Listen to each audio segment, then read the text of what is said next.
우리 하나님의 말씀을 함께 보도록 하겠습니다. 하나님의 말씀은 마가복음 9장 33절부터 37절입니다. 마가복음 9장 33절부터 37절까지 말씀. 오늘은 새벽 예배 때 본문인데 새벽 예배 때 나누었던 말씀보다 조금 더 깊이 들여다봐야 할 중요한 내용이 있어서 이 말씀을 좀 정했습니다. 우리 함께 봉독하겠습니다. 33절부터 37절입니다. 시작. 가버나움에 이르러 집에 계실새 제자들에게 물으시되 너희가 길에서 서로 토론한 것이 무엇이냐 하시되 그들이 잠잠하니 이는 길에서 서로 누가 크냐 하고 쟁론하였음이니라. 예수께서 앉으사 12 제자를 불러서 이르시되 누구든지 첫째가 되고자 하면 무사람의 끝이 되며 무사람을 섬기는 자가 되어라 하리라 하시고 어린아이 하나를 데려다가 그들 가운데 세우시고 안으시며 제자들에게 이르시되 누구든지 내 이름으로 이런 어린아이 하나를 영접하면 곧 나를 영접하며 누구든지 나를 영접하면 나를 영접함이 아니요 나를 보내신 이를 영접함이니라. 아멘. 마가복음을 묵상하고 있습니다. 새벽 예배마다 주일마다 마가복음을 묵상하고 있는데 1장 즈음 다룰 때 마가복음에서 예수님께서 사역하시는 목적, 이 땅에 우리에게 오신 목적을 전도라는 말로 설명하셨다라는 이야기를 나누었습니다. 여기서 말하는 전도라는 것은 하나님 나라를 선포하는 것이죠. 그래서 하나님 나라를 선포하시는 주님께서 그 증거로 세상을 지배하고 있는 죄의 영향력, 죄의 통치를 물리치시는 여러 가지 장면들이 나왔습니다.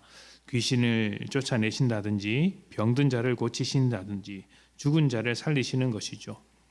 자, 이런 것들은 하나님과 분리된 죄의 결과물입니다. 이 세상이 사탄으로부터 통치를 받게 된 것은 하나님의 통치에서 벗어났기 때문이고 병들고 죽는 일이 발생하는 것도 그 죄의 결과, 죄의 삭슨 사망이기 때문에 찾아오는 결과물이죠. 그런데 예수님께서는 이 수많은 죄의 결과를 생명의 결과로 바꾸시면서 이제 하나님 나라가 우리에게 찾아왔다는 것을 가르쳐주고 계신 것입니다. 자, 여기서 혼동하면 안 되는 것은 이런 것입니다. 하나님 나라를 보여주시기 위해서 어떤 결과를 보여주신 것이라는 말이죠. 그러니까 선후가 바뀌면 안 됩니다. 결과의 목적을 두고 결과를 보기만 원한다면 그 결과가 보여지지 않을 때 우리의 믿음은 아무짝에도 쓸모없는 믿음이 되는 경우가 허다합니다. 그리고 그 결과가 목적이 되면 결과가 없을 때는 하나님 나라를 포기하게 되죠. 예수님께서 고쳐주신 수많은 사람들을 한번 생각해 보십시오. 예수님께서 그들에게 하나님 나라가 온 그 결과물들을 보여주셨을 때 병든 자를 고치고 먹을 것을 주시고 귀신을 쫓아내고 했을 때는 열광했지만 정작 하나님 나라를 이루기 위해 십자가를 지실 때는 그들이 모두 떠났습니다. 열광을 멈추고 그 열광하던 목소리들이 비난으로 바뀌었죠. 왜 그랬을까요? 그 결과에만 주목했기 때문입니다. 더 이상 십자가에 달린 자가 우리에게 어떤 결과를 줄 수 없다고 생각하자 이제 태도를 바꾸게 된 것이죠. 그들은 결과에만 열광을 했고 그 본질 하나님 나라는 보지 않았던 것입니다. 그래서 이제 이것이 예수님 사역하는 동안에 내내 이제 사람들과 충돌하는 것으로 일어났습니다. 예수님께서 어떤 기적을 베푸실 때는 열광을 했지만 정작 말씀을 가르칠 때는 어떻게 합니까? 반박하죠. 반대하고 그 사역을 왜곡하거나 오해하는 일들이 많았습니다. 그리고 이것은 예수님의 지근거리에서 함께 사역했던 제자들도 동일했습니다.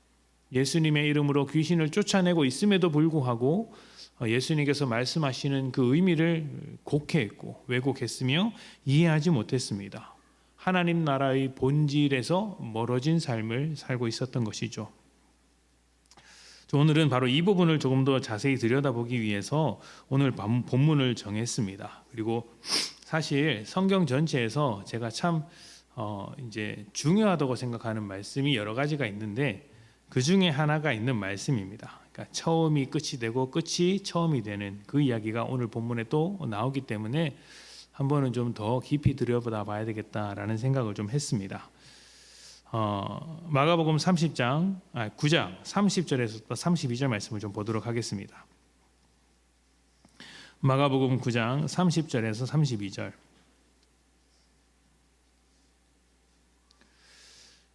제가 봉독합니다. 그곳을 떠나 갈릴리 가운데로 지날새 예수께서 아무에게도 알리고자 아니하시니 이는 제자들을 가르치시며 또 인자가 사람들의 손에 넘겨져 죽임을 당하고 죽은 지 3일 만에 살아나리라 하는 것을 말씀하셨기 때문이더라. 그러나 제자들은 이 말씀을 깨닫지도 못하고 묻기도 두려워하더라. 아멘. 말씀을 보면 주님께서 다른 사람들에게 알리지 않고 조용히 이제 갈릴리 가운데로 지나셨습니다. 그리고 이것은 제자들을 가르치기 위한 것이라고 말씀을 하고 있습니다. 그러니까 다른 사람들이 워낙 소란스럽게 예수님의 뜻을 왜곡하고 또 소란스럽게 이제 떠들자 제자들에게 집중적으로 가르칠 시간을 가지셨다는 것이죠. 그 내용이 무엇이냐면 예수님의 죽음과 부활, 예수님 사역의 핵심이자 본질이었습니다. 자, 그런데 32절에 보면 제자들은 이 말씀을 깨닫지 못했다. 그리고 묻기도 두려워했다, 주저했다 이렇게 이야기를 하고 있습니다. 제자들의 상식으로는 납득되지 않는 말씀이기 때문에 그렇습니다. 제자들은 이제 나라를 세우고자 하는 어떤 기대감을 가지고 있었습니다. 예수님은 하나님 나라를 이제 우리에게 가져오시는 그 목적을 가지고 계셨는데 그 하나님의 나라는 하나님의 통치, 그러니까 가시적으로 보이는 국가, 어떤 제도를 뛰어넘는 모든 사람들의 마음을 변화시키는 어떤 그 하나님의 통치를 말하는 것인데 제자들은 그렇게 생각하지 않고 하나님의 선민으로서 유대인들, 이스라엘이 이제 또 다른 강대국, 로마와 같은 강대국이 될 것이라고 생각했던 것입니다. 자, 그런데 그런 상식을 가지고 있는 제자들의 입장에서 죽음이라는 것은 절대로 필요하지 않은 이야기죠. 왕이 될 사람이 죽으면 누가 왕을 세운다, 누가 나라를 세운단 말입니까? 그러니까 이 죽음을 이야기하시는 예수님의 그 발언을 납득할 수 없죠. 게다가 부활은 본 적도 없고 들은 적도 없는 이야기입니다. 상식적이지 않은 이야기죠. 그래서 제자들이 깨닫지도 못하고 묻기도 두려워하는 것입니다. 우리가 사실 이 제자들이 경험하고 있는 상황들을 곰곰이 생각해 보면 우리가 아주 자주 경험하는 상황과 비슷하다는 생각이 듭니다. 이것은 제자들은 자신의 경험과 상식으로 납득되지 않았기 때문에 자신의 지혜로는 이해할 수 없었기 때문에 받아들일 수 없었습니다. 그런데 우리가 경험으로 발견하는 그 모든 것은 조건과 결과라는 어떤 이제 원리 안에 갇혀 있습니다. 이런 것이죠. 할 만한 사람이 하는 게 맞는 것이다. 이런 내용을 가지고 있습니다. 자격이 없으면 안 해야 합니다. 자격이 없는데 하려고 하면 어떻게 되죠? 안 됩니다. 욕심이죠. 그리고 그 욕심을 굳이 이루려고 한다면 자격을 갖추어야 한다고 이야기합니다. 자, 그런데 할 만한 사람이 해야 하는데 그것이 우리의 경험이고 상식인데 과연 죽음이 나라를 세우는데 도움이 되겠는가 하는 것이죠. 제자들은 그러한 상식에 비추어서 말이 안 되는 것이었기 때문에 아직 납득을 하지 못하고 있는 것입니다. 물론 이런 말이 있기는 합니다. 죽고자 하면 살 것이고 살고자 하면 죽을 것이다. 이런 말이 있기는 하죠. 이순신 장군의 이야기입니다. 그런데 이 말도 한번 생각을 해보시면 이런 것이죠. 죽을 각오를 하고 싸우라는 것이지 진짜 죽으라는 말은 아닙니다. 진짜 전쟁도 하기 전에 이순신 장군이 죽어버리고 수많은 병사들이 죽어버리면 그건 전쟁을 할 의지가 없는 것이죠. 포기하는 것입니다. 그러니까 이건 역시 이 말 역시 그 결과를 얻기 위해서는 조건과 자격을 갖추어야 한다라는 말과 다르지 않은 것입니다. 그런데 예수님은 아예 거기서 벗어난 말씀을 하고 계시는 거예요. 나는 죽을 것이다. 죽는다. 이렇게 말씀하고 계시는 겁니다. 이것은 상식에도 맞지 않고 당연히 제자들이 납득할 수 없는 이야기죠. 경험에도 맞지 않습니다. 자, 여기서 우리는 예수님을 따르고 있더라도 얼마든지 다른 믿음을 가질 수 있다는 것을 발견할 수 있어야 합니다. 오늘 말하고자 하는 핵심은 아니지만 한번 짚고 넘어갈 필요는 있는 메시지죠. 제자들이 하는 대로 자기의 경험과 자기 뜻과 자기 기준을 따라서 하나님을 설득하려고 하는 믿음이 있고, 반대로 하나님의 뜻을 따라서 자신을 설득하는 믿음이 있습니다. 그렇게 자신을 설득해 나가는 믿음이 무엇이냐면 자기를 부인하는 것입니다. 내 경험을 부인하고 내 판단을 부인하고 주님의 뜻을 향해 달려가는 것이죠. 제자들은 자기 상식과 기준에 따라서 살아가는 믿음이죠. 그래서 때로는 예수님을 보고 그렇게 해서는 안 된다라고 항변하기도 했습니다. 자, 오늘 본문이 이러한 제자들의 어떤 상식, 제자들의 어떤 관점을 잘 설명해 주고 있습니다. 제가 새벽에 말씀드릴 때는 어떤 직분과 섬김이라는 실천적인 주제에 적용을 시켰다면 지금은 조금 더 본질적인 면에서 이 내용을 들여다보고자 합니다. 자, 오늘 본문에서 제자들 사이에서 하나의 논쟁이 벌어졌습니다.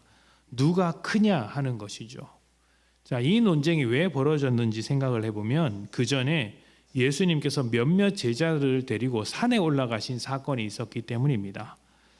자, 예수님은 그곳에서 죽음과 부활을 말씀하셨지만 제자들의 관심은 어디에 있었습니까?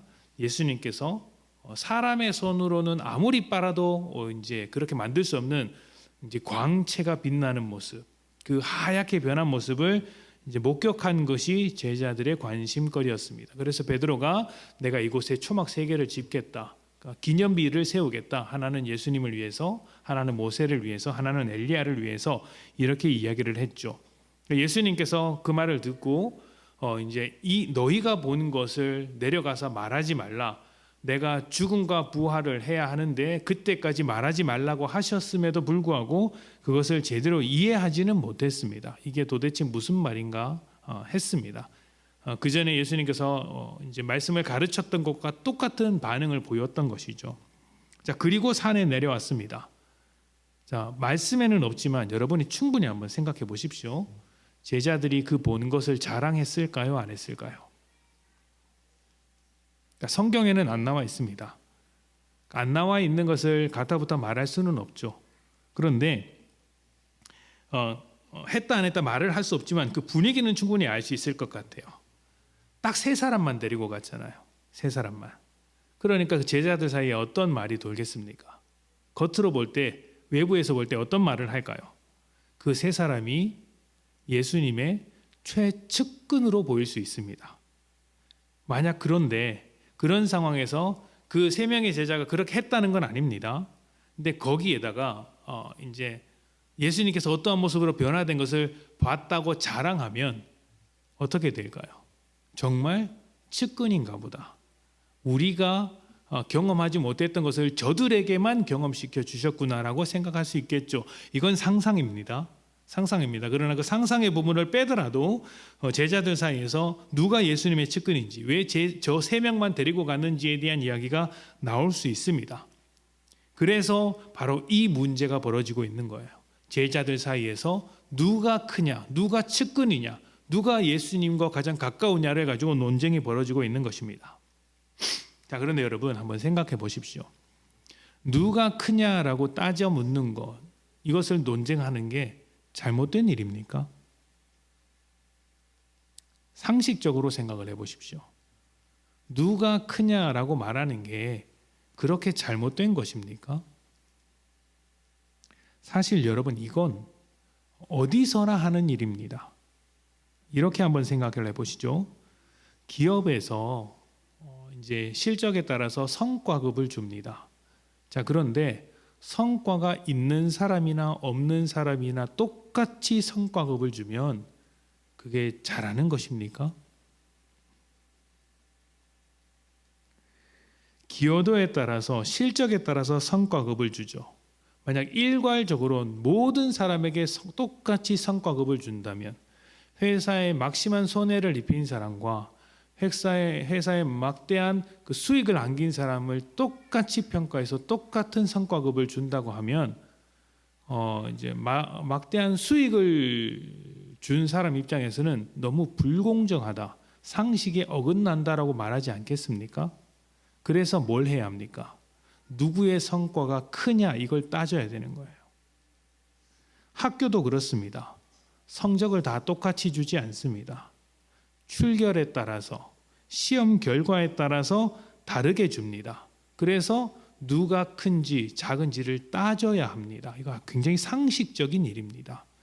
집에서도 그렇죠. 부부 사이에서 누가 크냐를 따집니다. 오늘 방 청소는 내가 했니? 네가 했니? 설거지는 네가 했니? 내가 했니? 집에 올 때 혼수는 어떻게 했니? 집에 어떻게 했니? 이런 걸 다 따지고 있죠. 이런 것을 두고 우리는 이제 공정과 상식이라고 이야기를 합니다. 공정하려면 그 사람이 행한 대로 주는 게 맞고 또 그 사람이 한 것을 잘 평가해서 그것을 있는 그대로 주는 게 아주 상식적인 일입니다. 자, 교회에서도 한번 생각을 해보십시오. 새벽 예배 때 제가 직분에 관한 이야기를 드렸는데 그 문제로 한번 접근을 해봅시다. 직분자를 세우는데 어떤 사람을 세워야 합니까? 헌신을 많이 한 사람, 헌금을 많이 한 사람, 11조를 정직하게 꼬박꼬박 한 사람, 교회 출석을 빠짐없이 또 오랫동안 한 사람을 세워야 합니까? 아니면 그런 것을 안 한 사람을 세워야 합니까?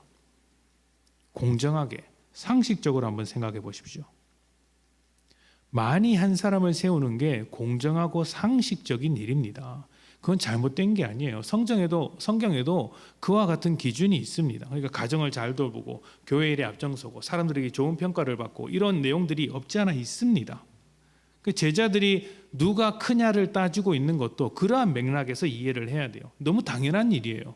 누가 예수님의 사역에 보탬이 되었는가? 누가 예수님께 더 이제 측근인가? 누가 더 이제 일을 많이 했는가? 이렇게 따지는 것이죠. 어떻게 보면 욕심이다 이렇게 말할 수도 있겠지만 그것은 오늘 예수님의 뜻을 온전히 이해하고 있는 우리의 관점으로 볼 땐 그럴 것이고 세상의 관점, 공정과 상식이라는 관점으로 보면 아무 문제 없는 것입니다. 자, 그런데 앞에서 말한 대로 이 공정과 상식이라는 것은 경험으로 발견한 조건과 결과의 법칙으로 만들어진 거예요. 조건과 결과, 자격과 결과로 인해서 만들어진 게 공정과 상식이에요. 자격 없는 사람이 그 자리에 올라가면 공정한 일이 아니고 자격 있는 사람이 그 자리에 올라가야 공정한 것이죠. 그래서 이 공정한 결과를 위해 누가 큰지를 따지는 겁니다. 상식적인 일이에요. 세상 어딜 가나 이걸 합니다. 어딜 가나 이걸 합니다. 자, 그런데 지금 예수님께서 제자들이 가지고 있는 이 공정과 상식, 세상의 경험으로부터 얻어낸 이 공정과 상식이라는 경험을 깨트리며 새로운 관점을 제시하고 있는 것입니다. 그리고 이 관점이 교회를 만들어가는 우리에게 대단히 중요한 관점이어야 합니다. 마가복음 9장 35절부터 37절입니다. 35절부터 37절. 예수께서 앉으사 12 제자를 불러서 이르시되 누구든지 첫째가 되고자 하면 뭇사람의 끝이 되며 뭇사람을 섬기는 자가 되어야 하리라 하시고 어린아이 하나를 데려다가 그들 가운데 세우시고 안으시며 제자들에게 이르시되 누구든지 내 이름으로 이런 어린아이 하나를 영접하면 곧 나를 영접하며 누구든지 나를 영접하면 나를 영접함이 아니요 나를 보내신 이를 영접함이니라. 아멘. 예수님께서 첫째가 되고자 하면 끝이 되어야 한다라고 했습니다. 또 섬기는 자가 되어야 한다고 했죠. 이 섬기는 자는 겸손하게 섬긴다 이런 의미가 아니고 노예가 되어야 한다라는 겁니다. 아주 비천하게 되어야 한다는 뜻이죠. 제가 이 말씀을 성경에서 굉장히 이제 좋아하는 말씀이에요. 성경의 메시지를 또 예수님의 메시지를 아주 잘 보여주는 말씀 중에 하나, 상징적으로 보여주는 말씀 중에 하나라고 이해하고 있습니다. 자, 그런데 이것을 이제 실천적으로는 섬김과 낮아짐이라는 윤리적인 측면으로 충분히 설명할 수 있습니다만 본질적으로는 하나님 나라의 역설을 설명하는 말이에요. 자, 마태복음 20장으로 한번 넘어가 봅시다. 마태복음 20장 13절부터 16절입니다.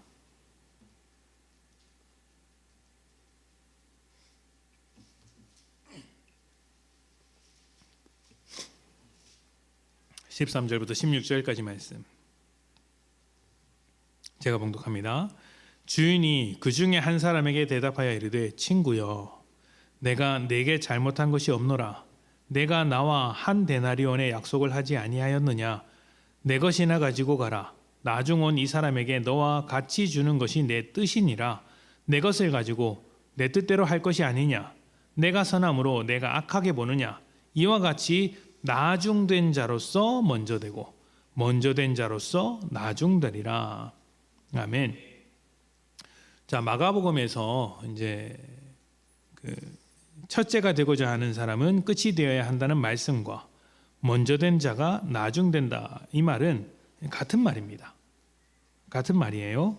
자, 그런데 이 말을 설명하기 위해서 예를 들고 있는 이야기는 공정과 상식이라는 관점으로 볼 때 말도 안 되는 이야기입니다. 포도원의 주인이 일꾼을 데리고 옵니다. 새벽 동트기 전에 한 데나리온을 약속하고 일꾼 하나를 데리고 옵니다. 가장 먼저 선발되었습니다. 자, 여러분은 일꾼 중에 제일 먼저 어떤 사람을 선발해서 옵니까? 일 잘하는 사람을 데리고 오겠죠. 당연히 같은 값이면 잘하는 사람을 데리고 와야 합니다. 그렇게 새벽 동트기 전에 일을 제일 잘하는 사람을 데리고 왔습니다. 그리고 또 나가보자 9시까지 일을 구하지 못하는 사람이 있었어요. 그 사람도 데리고 왔습니다. 또 12시쯤 나가서 보니 여전히 일꾼이 많습니다. 또 데리고 왔습니다. 그러니까 맨 처음 데리고 온 사람은 어떤 사람이에요? 일을 제일 잘하는 사람. 그 다음 사람은 어떤 사람입니까? 그래도 쓸만한 사람. 오후 되어도 그래 그나마 일할 만한 사람이죠. 그런데 퇴근 시간 1시간을 남겨두고 데리고 온 일꾼도 있습니다. 이 사람은 일을 잘하는 사람일까요? 못하는 사람일까요? 못하는 사람이죠. 오죽 일을 못하면 남들 다 일하러 간 시간까지 놀고 있겠습니까? 아무도 찾아주는 사람이 없겠습니까? 인력 시장에서 인정받지 못하는 이제 그런 사람인 거예요. 쓸모없는 사람인 거예요. 그런데 그 사람도 불쌍히 여겨서 데리고 왔습니다. 그리고 일당을 주는데 새벽 꼭두 새벽같이 일했던 그 일 잘하는 일꾼도 한 데나리온, 퇴근 직전에 온 그 사람도, 일 못하는 그 사람도 한 데나리온을 주는 겁니다. 이게 공정한 일입니까? 불공정한 일입니까? 불공정한 일이에요. 이게 상식에 맞는 행동입니까? 맞지 않는 행동입니까? 맞지 않죠. 말도 안 되죠. 요즘 같으면 노동청에 신고 들어가도 할 말이 없는 행동입니다.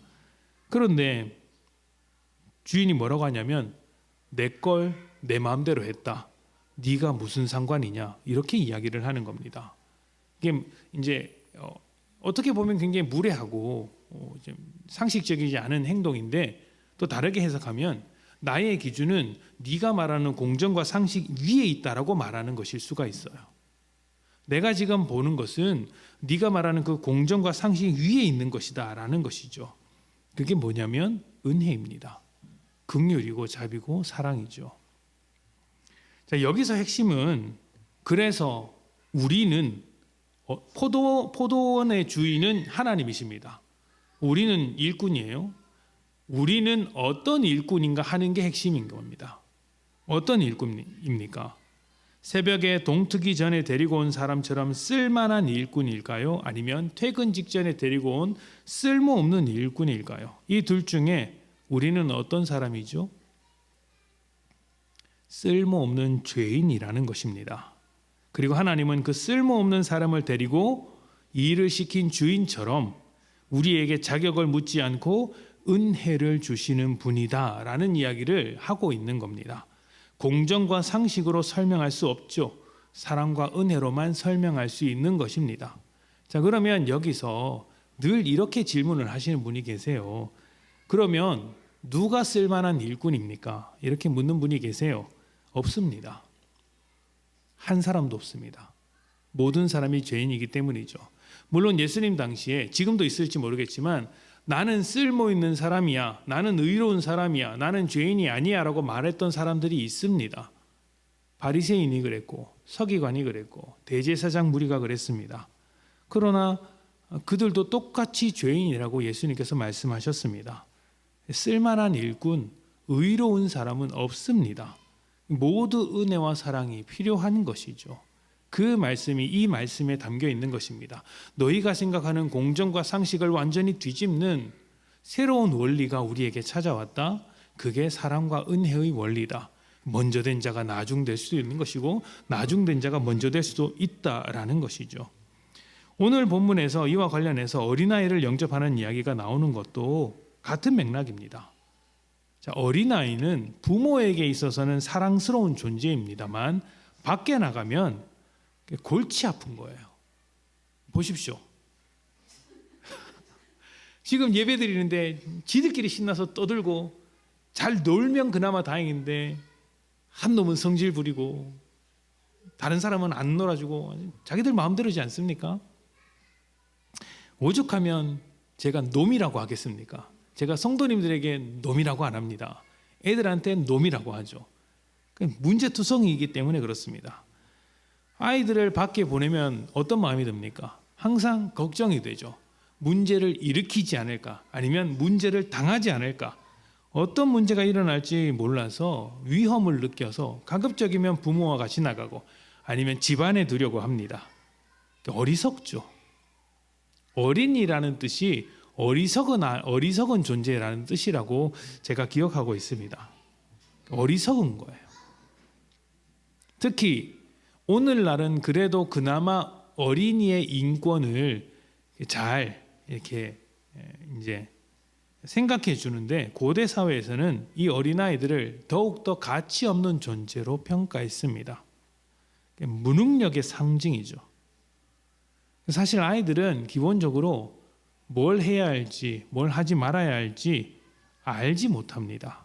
그걸 배우려면 한참 걸려요. 우리가 어른이 돼서도 막 헷갈릴 때가 있잖아요. 하물며 아이들은 오죽 헷갈리겠습니까? 그래서 아이에게 모든 것을 맡기는 것은 어른으로서 무책임한 행동이에요. 아이들이 그런 것을 잘 판단할 수 있도록 경험시켜주고 가르치는 것은 필요한 일인데 그냥 방임하는 것은 잘못된 겁니다. 아이에게 아이의 인생을 맡기면 스스로 망가질 거예요. 자, 그런데 그런 아이를 주님께서 영접하라고 하십니다. 영접해라. 이것은 앞에서 무사람의 종이 되라고 하신 말씀을 이어받아서 이제 생각해 봐야 되는 말씀이에요.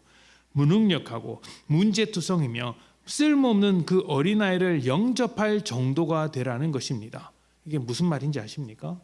내가 저 어린아이보다 못한 존재라고 인정하라는 겁니다. 내가 저 어린아이의 노예가 되어야 할 정도로 부족한 사람이다. 죄인이다. 라는 것이죠. 만약 제자들이 주장하는 대로 공정과 상식이라는 잣대를 들이대면 한번 생각을 해보십시오. 예수님의 죽음과 부활조차 이해 못하는 제자들을 어떻게 해야 합니까? 그 공정과 상식이라는 기준으로서 예수님께서 행동하신다면 예수님의 말씀을 단 하나도 이해하지 못하는 제자들을 어떻게 해야 합니까? 버려져야 되는 것 아닙니까? 그들은 지금 예수님의 사역에 도움이 되는 게 하나도 없습니다.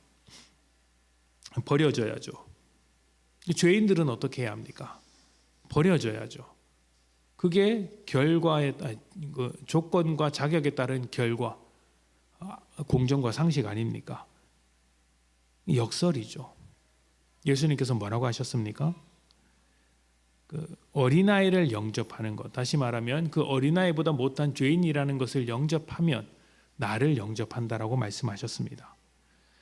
예수님은 아무 쓸모없는 죄인에 불과한 우리를 구원하시기 위해 가장 낮은 자리까지 오셔서 죽으셨습니다. 그리고 우리를 구원하시기 위해 부활하셨습니다. 죽음과 부활이라는 역설로서 자신의 일을 이루시고 그 역설과 같은 하나님의 나라를 설명하고 계신 거예요. 기독교인이 세상 가운데서 왜 도드라지는 존재냐면 남들보다 윤리적이고 도덕적이고 능력이 있어서가 아니에요. 역설적인 존재이기 때문에 도드라지는 겁니다. 사람들은 자격과 공정, 상식을 따져가면서 살고 있는데 우리는 그런 것을 따져서 살지 않으니 이상한 거예요. 원수를 사랑하는 이상한 행동을 하는 겁니다. 윤리와 도덕적인 측면에서 말하는 게 아닙니다. 역설적인 존재라서 그렇습니다. 만약 우리가 스스로 가치 있다고 주장할수록 어떻게 되겠어요? 우리는 예수와 멀어지게 됩니다. 그 쓸모없는 어린아이를 노예로 섬겨야 할 만큼, 주인으로 영접해야 할 만큼 쓸모없는 우리인 것을 인정해야 예수를 영접하는데, 그리고 그 예수를 보내신 하나님을 영접하게 되는데, 스스로 가치 있다고 여기면 어떻게 되겠어요? 예수를 영접하지 않는 사람이 되죠. 이거는 너무 자연스러운 것 아닙니까? 예수님은 우리의 무가치함을 위해서 오셨는데 우리가 스스로 가치 있다고 생각하면 예수를 필요 없다고 생각하는 겁니다. 언제 기도합니까? 내가 쓸모없다고 생각될 때, 내 능력이 없다, 실패했다고 생각할 때 하나님께 매달리지 않습니까? 역설이죠. 공정과 상식을 뛰어넘는 은혜와 사랑이 하나님에게 있기 때문에, 그것이 하나님 나라의 원리이기 때문에 쓸모없는 우리를 영접해 주시는 것이고, 이제 우리에게 그 원리로서 살아가라고 미리 맛보여 주시는 것입니다. 그래서 세상 가운데서 우리가 아주 독특한 존재가 될 수 있는 것이에요. 공정과 상식을 주장하는 인생일수록 사실은 자기 자신이 얼마나 죄인인지에 대해서는 둔감할 뿐입니다. 그러나 스스로의 문제를 발견하고 죄인이라고 고백하는 사람은 예수를 만나게 되고 변화하게 되죠. 주님은 우리에게 새로운 변화를 주시는 분이십니다. 세상과 차원이 다른 변화를 주시기 위해서 이 땅에 오셨습니다. 이것은 공정과 상식으로 가득한 세상에서는 할 수 없는 일이고 이해조차 안 되는 일이에요. 자기 인생을 들여다볼 때 종종 가치 없다 생각하면서 낙담할 때가 있습니다. 그런데 그것도 역설적인 눈으로 들여다보십시오. 낙담할 상황이 아닙니다. 우리의 믿음에 뭔가 드라마틱한 변화가 없다고 해서 조급해야 할 이유도 없습니다. 주님은 바로 그 자리, 그러니까 우리가 스스로 쓸모없다고 인정하는 그 자리에서 출발시키기 위해 시간을 두고 계시며 정성을 쏟고 계시기 때문입니다. 만약 여러분이 절망 가운데 계시다면, 문제 가운데 계시다면 그 역설적인 눈으로 보셔야 합니다. 이런 상황에서 내가 어떻게 더 나아질 수 있겠는가? 새로운 것을 창조하는 인생이 될 수 있겠는가? 세상의 관점으로 보면 그 말이 맞습니다. 조건과 결과니까요. 그러나 하나님은 우리의 쓸모없음을 통해서 새로운 일을 하시는 아주 역설적인 분, 세상의 관점으로는 역설적인 분이기 때문에 좌절할 이유가 없죠. 이 관점을 놓쳐서는 안 됩니다. 공정과 상식, 조건과 결과는 스스로 쓸모 있기를 바라면서 자기 가치를 증명하라고 계속해서 부추길 것입니다. 쓸모 있어야 돼. 너 대단해져야 돼. 능력 있어야 돼. 이제 우리는 그 관점을 넘어서야 할 때입니다. 쓸모 있으면 뭐 좋겠죠. 살아가는데 좀 더 편하겠죠. 가치 있으면 세상에서 대접받겠죠. 그러나 하나님의 은혜와 사랑 앞에서 그런 것은 아무것도 아닙니다. 버리라 이런 것이 아닙니다. 아무 의미가 없다는 거예요. 오히려 쓸모없는 존재를 통해서 새로운 가치를 만들어내시는 분이시기에 우리는 세상의 어떠함을 가지고 나아가지 않는 것입니다.